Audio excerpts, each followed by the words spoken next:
السلام علیکم ورحمۃ اللہ وبرکاتہ۔ تصوف اور صوفیزم کی کلاس میں آج ہم صوفی سلسلوں کے بارے میں بات کریں گے۔ تصوف میں پیر اور مرید کا رشتہ اساسی اور بنیادی نوعیت کا حامل ہے۔ اہل تصوف کے نزدیک نسبت اور تعلق کی اہمیت بہت زیادہ ہوا کرتی ہے۔ ایک مرید اپنے مرشد سے وابستہ ہوتا ہے، وہ اپنے مرشد سے اور وہ اپنے مرشد سے۔ اس طرح یہ سلسلہ نبی کریم صلی اللہ علیہ وسلم تک پہنچ جاتا ہے۔ اسے تصوف کی اصطلاح میں ٹرمینالوجی میں سلسلہ کہا جاتا ہے۔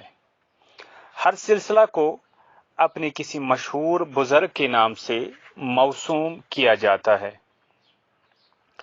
جنوبی ایشیا کے صوفی حضرات میں یعنی صوفیہ میں زیادہ تر 4 سلسلے پائے جاتے ہیں۔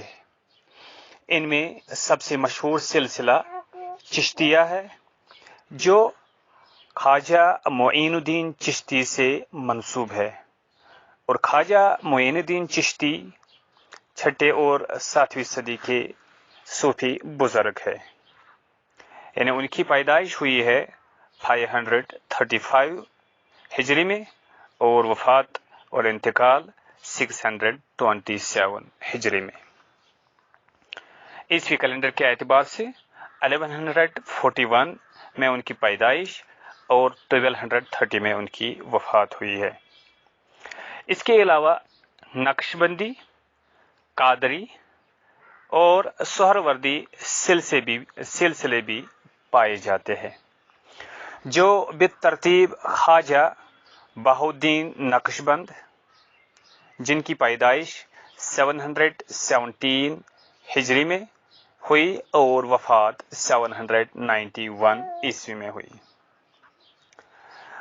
شیخ عبد القادر جیلانی رحمۃ اللہ علیہ، جن کی پیدائش 470 ہجری میں ہوئی اور وفات 561 میں، اور شیخ شہاب الدین سہروردی، جن کی پیدائش 543 ہجری میں ہوئی اور وفات 632 میں ہوئی۔ یہ وہ بزرگ حضرات ہیں جن سے یہ سلسلے منسوب ہے۔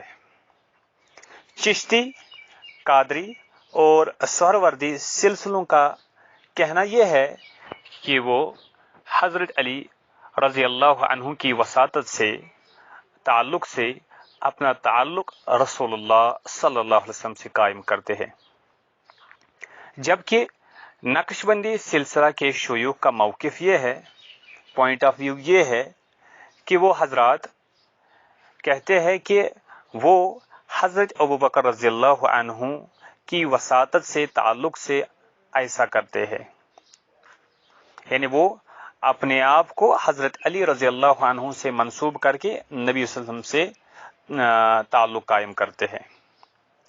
یہی سلسلہ وسطی ایشیا یعنی سینٹرل ایشیا اور ترکی میں بھی پھیلا ہوا ہے۔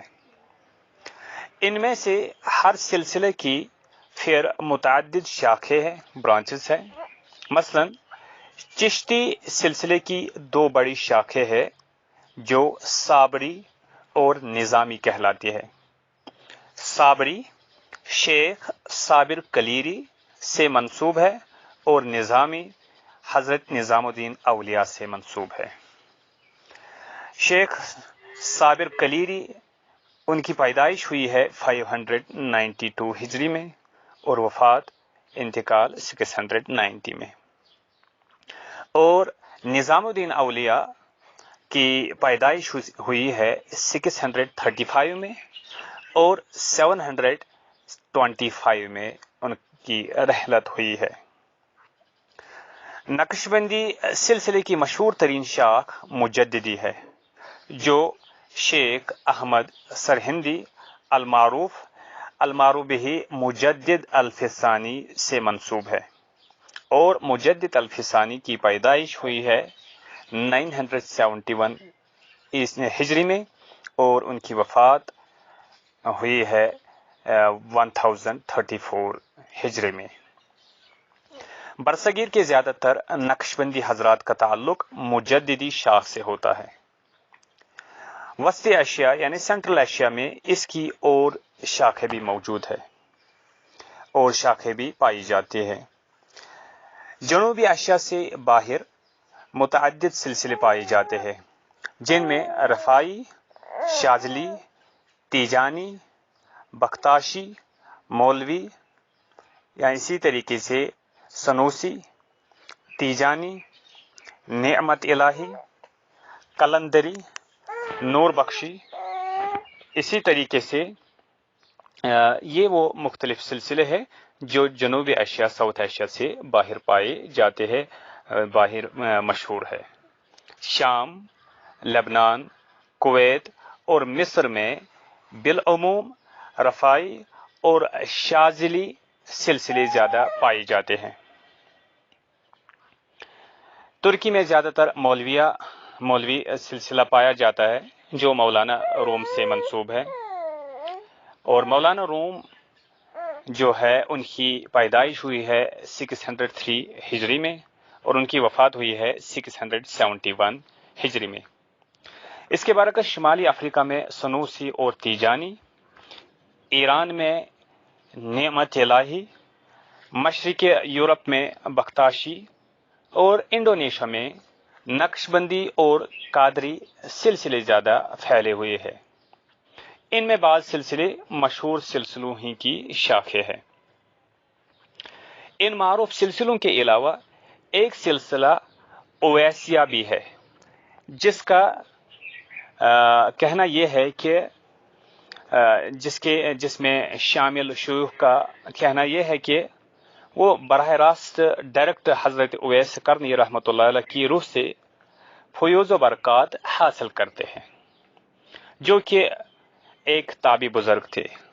اویس قرنی رحمۃ اللہ علیہ ایک تابعی بزرگ تھے۔ دیگر سلسلوں سے تعلق رکھنے والے افراد بالعموم عام طور پر اسے تسلیم نہیں کرتے۔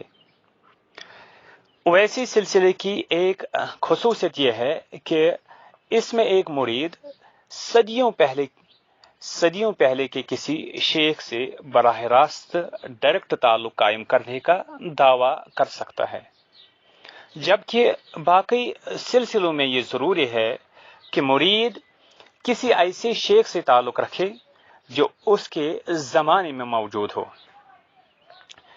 ان صوفی سلسلوں میں تصوف کے بنیادی مقاصد کے بارے میں اتفاق رائے پایا جاتا ہے۔